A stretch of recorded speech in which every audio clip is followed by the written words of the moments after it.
يا قالت هو مجفر ملك وان قبنا فكات مرة برا قبنا فكات مو يوم فكات يا مالي في بيتا يا تقفى ركون تينيا وجتشودا ركون تينيا قدون yaada mormuu dadhabuu fi mirga yaada bilisaan yaada ilma namaa walii kabajuu dadhabuuti. يا Rakkoon teenya guddoon takka tana.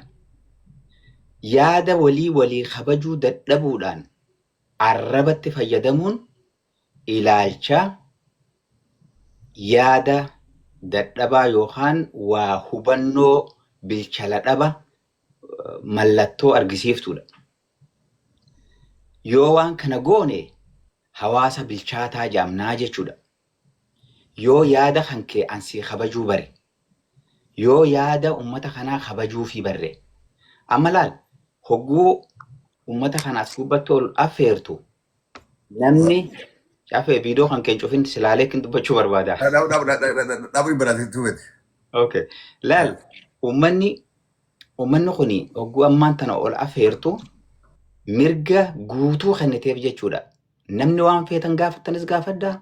Namni na arrabsuu barbaadanillee na arrabsaa. Mirga qabdanii gaastii kiyya gubbatti ol baatanii na arrabsuufis mirga qabdanii jechuun bilchala guddaadha kun. Hanga sadarkaa kanatti yaada gaarii yookaan mirga guutuu namaa kennuu jechuudha. Ati walabaa, ati bilisa waan feete dubbadhu, waan feete gaafadhu jechuun kanaa ala walqixxummaan dimokiraasiin waan fedhan dubbachuudha hin hafnee jechuu barbaadeeti.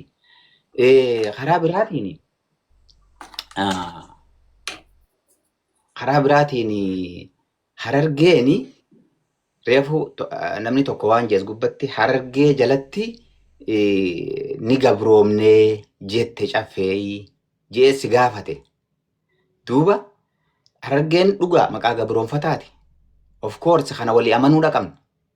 Harargeen maqaa anaa fi sii maqaa faranqalloo maqaa humbannaa maqaa bareentumaa osoo hin ta'in maqaa sirna gita bittuu fiwudaalizimii kan Hayila Sillaaseen Harargee xaqalaay gizaati jee uummata kana walittiin xaqallalee ittiin nu gabroomsedha.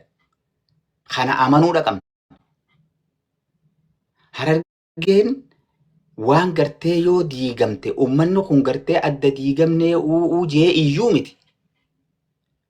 Harargeen maqaa Harargee jijjiiruun natiin gumaatii miti. Akkuma dheengadda ciroo maal turte maal jedhaniin asab akkuma reefun tana hulleen kaafte jechuu Adaamaan Naazireet turte. Naazireet jijjiiramuun balaan hin buune maqaa Oromootti deebi'e. So Harargeen tun namuu firraachi dhiibaati nurratti wal geesse ammaan tana. Hararguma dhiyaa carcartanaa fi godina fuguu kanarratti wal geesse amma. Warri baalee dur firra hambise. Amma haa ta'u nuti maqaa kana kaasuun gosummaadha je'ama. Mee waan gosummaa tanaa fi cafee miutirra jirta. Waan gosummaadha tanaa fi cafeen dubbanne takkuma fidaame as keessatti. هو نقبا خط أزجر درين تنا فردي خن waan gosummaa hin kaafne nuti. ميخوتا Waa'ee Harargee hogguu dubbannu maaliif wanni gosaa kaati? Maaliif jiraa ajaawaa abbaa gosaa abbaa maaree jedhamee wal xiqqeessuun maaliif dhufti? Nuti waa'ee gosaan dubbanne. Gosti hundinuu wal qixa. Hundinuu dhiigaa fi dhaloota foonii fi lafee fira hundi keenya wal keessa jirra. Takkaa أما يا تكو كي ديرسا يا تكو كي بدين خنا ويا لبين كان يا تكو كي دي بجرما يعني كون أيلين دقي فردتين يا دا فرتما جيتي ياد أيه لفا ما هرجي باجني أمانتنا أيلين في نجو مكان سيدا غافا رابدوري دا فوق يامني سول لين تاني يوكنو غوني هو ياد جوكي Isun gartee mutadaan gartee maqaaddaati biyyaama qabuuti. Guddii kun ilmaan bareentumaati. Ilmaan bareentumaa keessaa sadi gartee karaa bahaa kana qubatanii ituu humbannaa fi afran qallooti. Yooni bareentuma bahaatii fi bareentuma dhihaa jennee if yaamne. Yoo maqwalfatee nyaatu maqaa abbaa keenyaa moggaafanne bareentu. Akkamii yaadijummaan tana silaa hayyoonni silaa amma waa hubatu. Kataa'ee asiin akka isaan nu dhageeffatu. Beekadhaa akka isaan amma ijoollee baalagee waa tanaa fi karaa qofaati. Hayyoota gurguddaa ta'e nu dhageeffate kadhaa. Warra waa hubatu. Warreen seeraa ruuxatti waan guddaa qorachaadhaa jirutu asii dhageeffata. Yaadni keessa yaada sirriidhaati. Sibiilisa illee yaada gaarii kaaftanii. Maqaa bakka maqaa tana nuti ilmaan bareentumaati. Bareentu jennee waa labatan maqaan siidhaa. At some point dur siyaasatti bareentumaan siyaa. Ogumaan siituu bareentumatti yoo moggaafan. Yoo bakka Harargee baatiif dhaayan kana bareentuma bahaa bareentuma dhiyaa yookaan walumatti walwaqatti ilmaan bareentuma bahaa jennee yoo moggaafanne hoo yaada jiru dhufee ayyaana surguun edaan tarafeetti yaade bareentumni kun maqaa bareedaadha. Maqaa abbaa keenyaati. Maaliif amma namni keenya akkuma ta'e halee jette ilma Harargee intala Harargee sabboona Harargee sabboontuu Harargeedha. Qabsootu Harargee qabsaa Harargee jechuu eegalee ijoollee wallaalaa waan beektu. Aguugas jedhan Harargeen abbaa qabaachuu jechuudha. Harargeen dirqama bareentuma galuu jechuudha. Amma Harargeen kunoo ilma eenyuuti haa ati intala Harargeeti abbaan kee ilma eenyuuti Harargeen kun yoo jetteen deebisan qaban. Abootoo ilma Harargee fi injuu uummata Harargee kun jedhu uummanni Harargee kun abbaan isaanii eenyu. Harargee namni jedhamu kuni bareentuu galuu qaba dirqama. Barkasi. Galaadhaan jiru. Kanaafuu maqaa abbaa keenyaa nuti gartee uummata abbaa qabu. Ilma abbaa qabu abbaadhaan yaamanii. Ilmaan Oromoo keessaa ilmaan bareentumaati. Ilmaan bareentumaa inni lafa bareentumaa inni yaamannoo akkamii yaadu jiru meeshaatti yaadan. Laal caffee ilmaan bareentumaa yoo jenne bari waa mormiin hin jirtu. Maaliif jennaan bareentumni bareentuma. Bareentuma dhiyaa ta'u, habaa ta'u, hajiddugalaa ta'u bareentumni bareentuma. Lafee agarsiisa. Lafee Oromummaa agarsiisa. Hiika afaan Oromooti ammallee lafaa fi lafee walitti hidhuu san agarsiisa jechuudha. Aadaa Oromootti gaafa sirni gadaa gaafa caphee Oromoon wal dhabdee addaan facaate. Ammallee maqaafis haa ta'u yookaan booda jabaataa ta'a sirni gadaa deebi'eeti jira. Si galee araddaa jilaatu jira, sirna gadaatu jira. Sirni gadaa kuni agartee kan bareentumaatis deebi'e. Dur kan gujii kan booranaa ni jira, kan tuulamaa kan harrayyuu ni jira hin banne. Amma keenya kuni kan bareentuma bahaa kuni amma lafarra gad deebi'aa jira jechuudha. Kana jechuun maal nama agarsiisa beektaa? Sirna gadaa keessatti Oromoon lafee irratti ijaara. Lafee jechuun haga guyyaa qiyaamatti maqaan kun hin badu jechuudha. Haga guyyaa qiyaamatti si galee lafa ifii tursiuu fi lafee ifii tursiin walitti hidhamaa jechuudha. Lafaa fi lafee walitti hidhan. Amma exactly maqaa kana kan qabatee deemaa jiru haga guyyaa qiyaamatti illee maqaan kun hin banne warra. Taaptaa godha. Taaptaa isaa godhu hin jiru taaptaa godha. Sagalee bareedaa kanaan qulqulloofne. Qubaan taaptaa godha. Haasa bareedaa kan dhageeffachaadha. Barnoota bareedaa kan harkachaadha. Taaptaa goota maal naan kafalan? Tole. Yoo caffeedhaa waa kafalan jettanii sammuu keessaa qabaatan naan kafalan sagalee tola sagalee banaatti tola. Taaptaa godha. Kooppilinki godha. Heddummeessaa waan godha cufa godha. Siree niin kakadha. Sumuuta karkan. Sumuuta karkan. Yoo caffeedhaaf fayyadu jirraa taaptaaf godhee waan harka du'aa takka illee sheeris godha haasu bareedaadha fayyada. Ituuf. Tole hin dhagahamaami. So lafaa fi lafee walitti hidhuudha. Kana jechuun inuma maqaan Oromootii fi lafti Oromoo abadan hin jijjiiramtu. Abadan aga guyyaa qiyaamatti. For example fudhadhu Arsii fudhadhu. Arsiin arsooma. Si galee Arsiin lafa isaatii fi lafee isaa walitti hidhe. Abbummaan fedhan jijjiiru. Si galee Booranaa yoo fudhatte akkasi, Gujii yoo fudhatte akkasi, Karrayyuu yoo fudhatte akkasi. Sirna gadaa isaatii fi lafa isaatii fi maqaa isaa walitti hidhaa jechuudha. Kana jechuun dhalootarraa dhalootatti hogguu dabartuu calaqqeen sun bakkuma teessee jechuudha. Oromummaan hin baddu, maqaan hin badu, lafti Oromoos hin baddu. Sirni gadaa kun tanaaf waan gaariidha. mootummaan kunuu itti amaneeti laal wanni nuti asirraa haasofnuu fi wanni mootummaan kun jiru wal faallaa jira keenya. Mootummaan kunuu itti amaneeti araddaa jilaa bakka hundatti deebise bareentuma bahaa kana hundaaf deebise. Siigalee damee afran qallootiif abbaan gadaa deebi'ee sirni gadaa deebi'ee calaqqeen gadaa deebitee araddaan jilaa deebitee caffeen gumii bulchiinsa sirna gadaa afran qalloo deebi'e. Akkana moo kana miti? Talammadaati. Akkasumatti humbannaafillee damee bareentumaa keessaa takka waan taateef damee Oromoo 16 keessaa tokko waan ta'eef sirni gadaa deebi'ee abbaan gadaa deebi'ee siigalee lafarratti Oromoon lafee isarratti akka jaaru gaafa sirna gadaa jaarraa 16ffaa san Oromoon jabina gaafa san qabu deebisuudhaaf sirni gadaa hangam takka akka nama jabeessu hangam takka Oromoo akka walitti mataa qabu mallattoo san lafarratti argaa jirra ammaan tana. Yoo bareentuma bahaa jennillee rakkoon qabu waloo keenya ibsa. Siigalee ammoo qabatamaan ka mootummaanuu baajekatti baasee amma lafarratti deemaa jiru damee 16 ka Oromoo abbaa gadaa 16tu jira. 5 bareentumaatii fi 11 booranaati walirratti damee 16. Dameen 16 abbaa gadaa 16 qabdi. Abbaan gadaa 16 araddaa jilaa 16 qaba. Uummanni keenya kun tanan argu maan amanne tana amanuu qaban mootummaa baajekatti baasee siigalee hayyama kenneefi makiinaa kenneefi baajeta kenneefi seeraan lafarra gabbu'ee wanni kun godhamaa jira.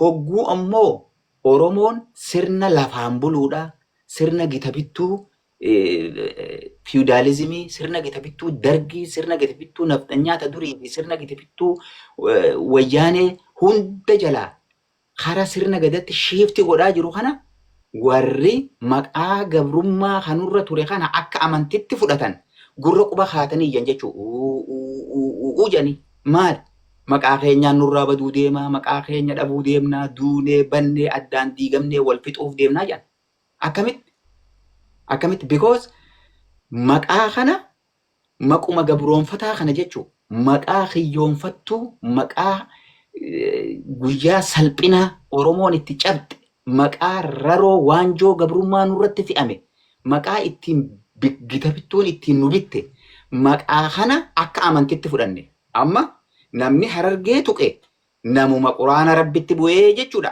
akkasii bar akkas laal nama keenya bakka jiru sammuu nama keenya Harargee tuquun namuma quraana rabbitti bu'ee akkasii wal fakkeessuu yaadan lakkii jara keenya akkasii miti.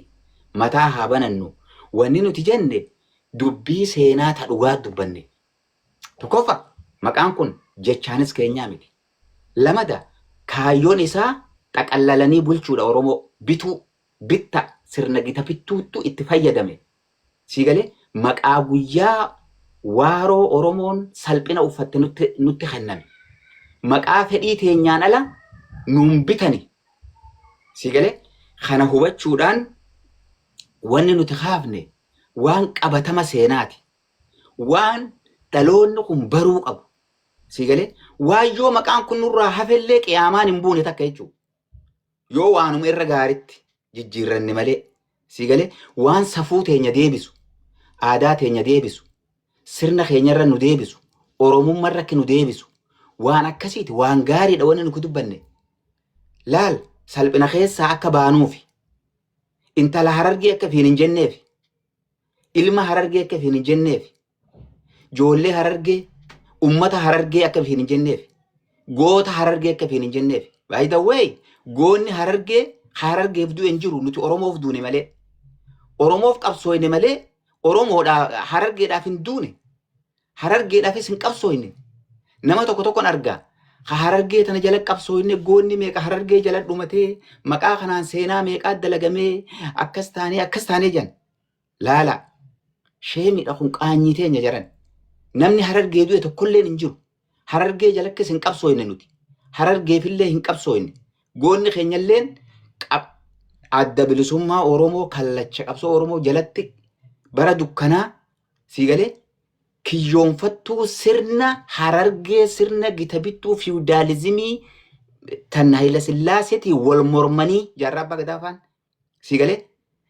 qabeenya fi ilma qananiidhaa waa hunda abbaa isaatii dhiisee sirna amma isin faarsitan kana jechuu sirna harargummaa kanaan wal mormee daggalaggalee amata meeqa Somaalitti hidhamee qaamni isaa buuhii baasee mana hidhaa keessatti si galee mana hidhaatii bahee akkasi gaaratti galee sirna kanaan wal mormee qabsoo Oromoo lafarratti utubee sirna kanaa wajjin wal qarqabanii hundinuu sirna kana dura dhaabbatan jechuu.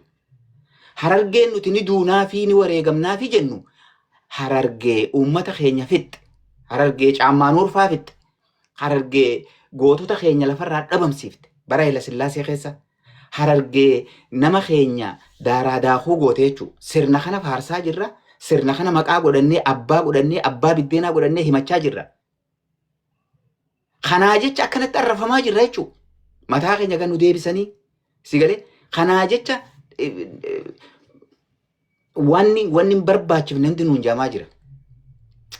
Nuti ani as keessaa dantaa takka illee hin qabu. Na amanaa an biyyas hin dhayne biyyas hin jiru mootummaan kunis nan beeku anis mootummaan beeku.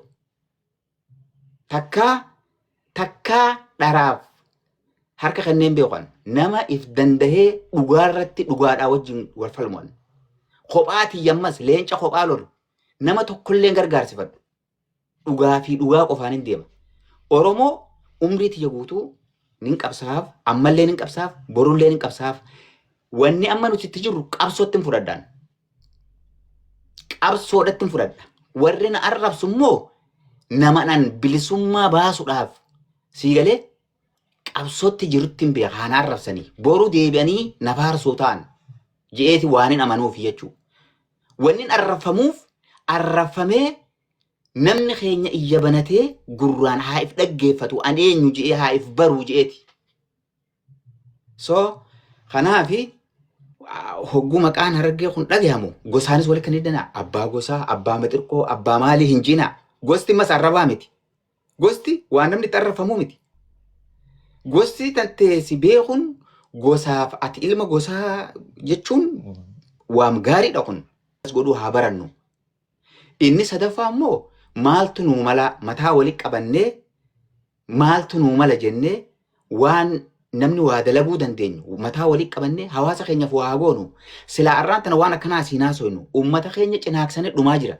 Silaa sanirraa haasawuutu nurra ture.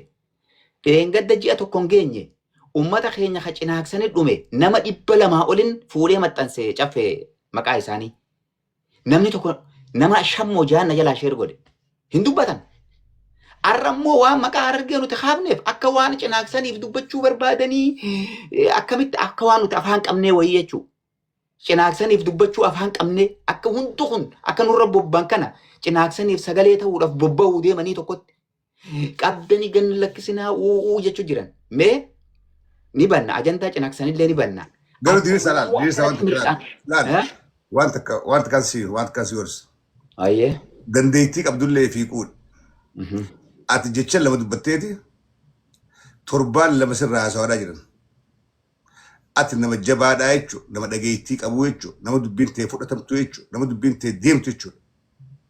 Silaa dubbiin ta'e hin deemne, silaa hayyummaan qabaanne, silaa qabsaa waan ta'ini, silaa uummata kana ayyaanne dubbii ta'e si jalaa qabanii hin oofan ture. Waan namni negatiivitti yaadu poziitii qabdu. Dhagahama qabda, kabaja qabda, kasi arrabsuus si dhageessa arrabsu jira. Kasi xiqqeessu yaadu si dhageeffateetti dubbiin ta'e sammuu keessa seentee badhaabbattee sirraa dubbachaadhaa jira. Ati wal ilaaltu dhaamsi kiyya sun bakkaan itti ergisan dhaqe moo dhayne. Amma dura amata 4 dura dhaamsa kana ergine. Miidiyaa kan gubbaadhaan dhaamsa kana ergine jechuudha. Dhaamsi kun sammuu namaa keessa bu'eetti sammuu namni kun jeeqamee kun uujee ka ol bee jee boo'ee jira. As miidiyaa gubbatti immaan buusee boo'ee wayi harargeetii wayi diina Oromoodhaa caffeeraa miskana jedhee as gubbaa bo'an. Arra garuu hubataniiti lakkee daawwannee mata furduu bu'aa tureessu wanni sammuu keessa nyaattee jechuudha. Wanni guddaan ati fi quduu qabdu. Miyuutu irra jirta. Miyuut taatee jirta. Uummata kana gurbaan namni na dawul jirtu akkasii jirtaa biloogis kana booda dawalte. Kana booda yoo dawalte biloogis godha forever. WhatsApp na dawul jirtaa akkasii jirta natti dawulin sikki kan duus jira. Yoo Sibile dawlan ta'uli yoo dawwalte immoo bilookii sugan obrite akkasi fudhu akkasi yaadni kee hangam takka waan barbaadde gurguchoo hundeessaa if yaadi kanoonis iyyuu baal bakka ifii kenni misin jaa bakka ifii kenni jaruu kun magasbus jiru fakkaattii khazar rabsu kun ol si kaasu jira darajaatti dabalu jiran gunum to khazar rabse khasim been dirisan kun eenyu yedhu hesra geeffata sadirisa arabsun kanumaa ija sibar arbartaay si godhu jira magaalaa riirta magaalaa hayyoominaa magaalaa beekumsaa magaalaa qabsaawota gubbatti gurguruu jirta jechuudha akkasi fudhu. Thank you. Yaa galatoomi caffee dhugaadhaa osoo nani maallaqa tokkoon kafalin Oromoo biratti na beeksisaa jiranii Oromoon ammoo na argee gaafa dhufe sii galee inuma fafanarraan dhagawan sii galee inuma jecha negatiifinarraan argatu Oromoon waan Oromoo jaaru malee waan Oromoo tana jabeessu malee waan tokkummaa Oromoo malee waan negatiifinarraan argatu. Ani nama tokko nama Oromoo tokko halellee nama kijibaa mitian nama seenaa dhiiga kiyyaan dalage oduu miti afaanii miti gochaan jechuudha sii galee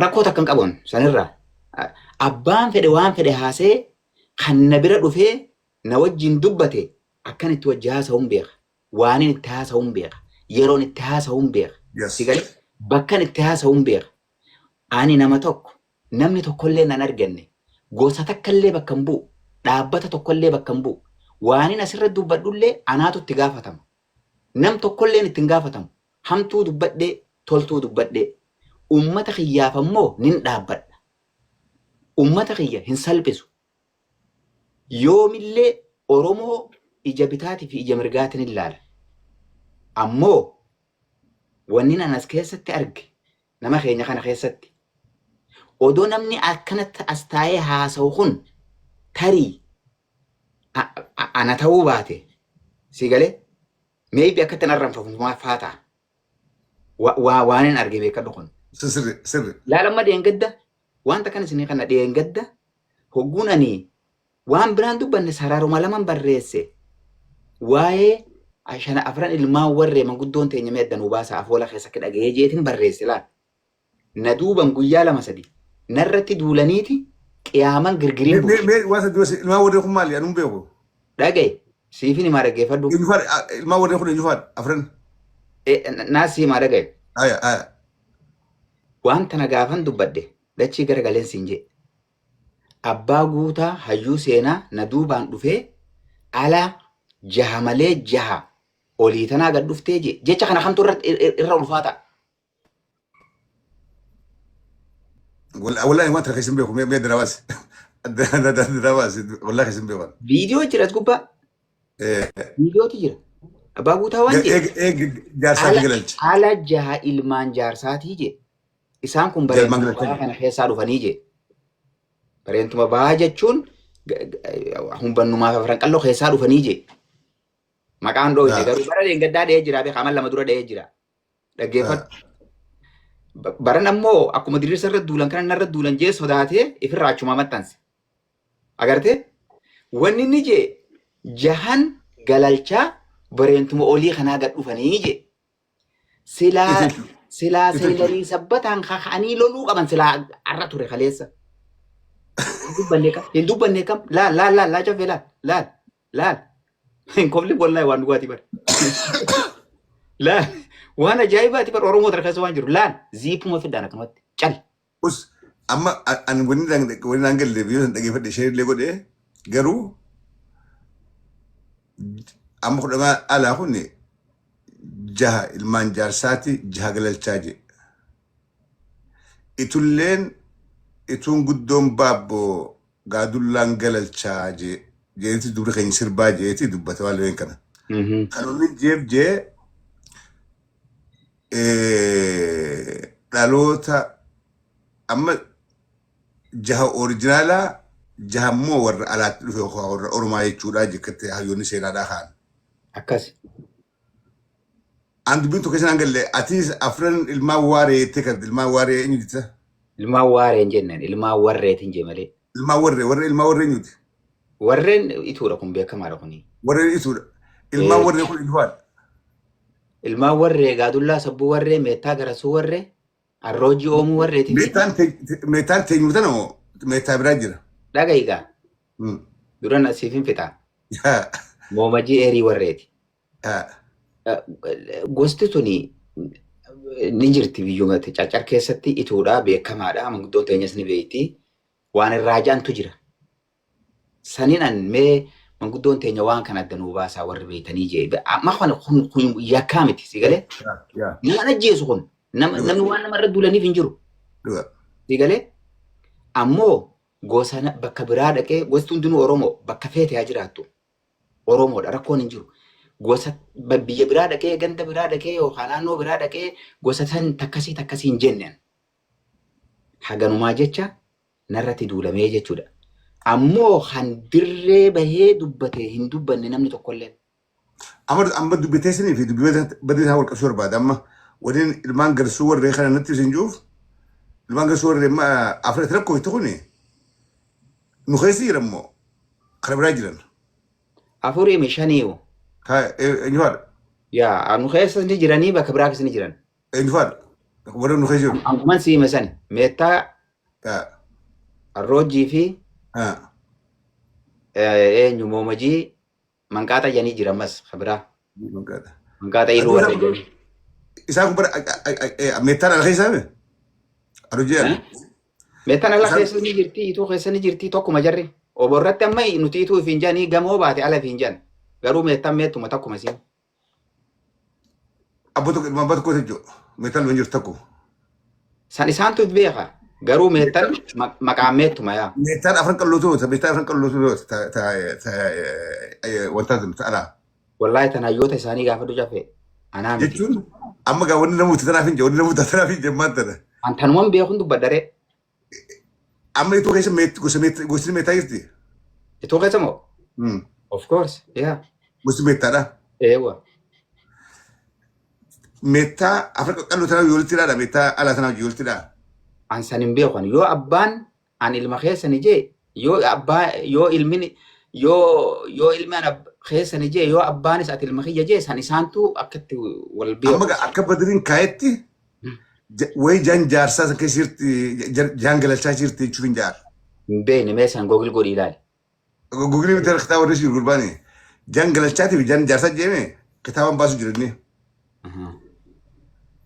Jaan galachaa kan ibsee jira galacha jechuun ka alaa dhufe yookaanis uummata biraa ka Oromaawe yekkaaye yookaanis Oromootuma Booran raas gali.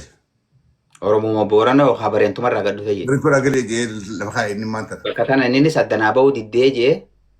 Amma kaduraatu jindee biyya kaduraa jechuun kanuma gartee Oromoo bira irraa dhufe kanaan inni galchi jedhama. Akkas zeegaa inni san kitaaba sarara waan barreesse isaa beekaa. So wanni kuni wanni muummeen dubbiitiyyaa haganaa jecha namni walitti duuluu hin qabu. Waa dubbachuu seenaa dubbachuun wal diiguu miti wal balleessuu miti. Wal barsiisuudha. Waa wal barsiisuudha jechumaaf hin dubbadde maleen nama addaan balleessuu fi nama walitti diruu fi addaan maali namni haasa'u kana dalagaatiyyaa miti jechuu barbaadeeti. Beekumsi bara wal barsiisuu jechuun bara wal diiguu jechuudha miti wal barsiisuun walirraa barattaa seenaa keetii barachuudha qabdaa.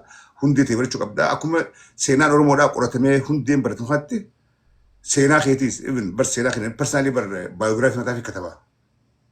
Atumma yoo jiraatte jiruuni baayogiraafii mataa keetii katabdee lafa kaa'attaa'u jechuudha. Yookaan nama si dhiyaatuutu baayogiraafii si katabee si kaa'e jechuun aadaa addunyaatti waan dallee waan jiraate. Baayogiraafii baakiyyaa anaa katabaa kiyya maatii kiyyaa katabaa yookaan anaatiif katabee deemaa ho'ee baayogiraafiin ni barreeffama. Nama hundaafuu maaliyyaa gaa gosa guddoo sana. Akkasii. Akkasii sagantaa keenya har'aa asitti goolabnaa dalagaadhaan bobba'aniis fayyaa ta'a ulfaadhaa warreen jalaa dhageeffattan kabajaadhaan har'a carraa hulaa isinii bannee feetan nu arrabsaa feetan waan feetan dhugaa dhaayinee hulaa isinii bannee dhuftanii nuu jirmaachuu keessaniif fayyaa ta'a galtoomaadhaa yaada keessan hanga tokko deebisnee jirraa. Karaa walii galuu deemu jirraa isinillee yaada keenya hubachaadhaa deemu jirtanii akka waan keerii yaadu jirru waan gaarii godhuudhaaf deemnu yaadni keenya lafarra badee lafa hin buune harkaa baga gartee isin jaa warreen doggoraan oduu dhageessanii oduu alaa dhageessanii hammiyyatti fudhattilleen yaada keenya sigilee fakkaatti.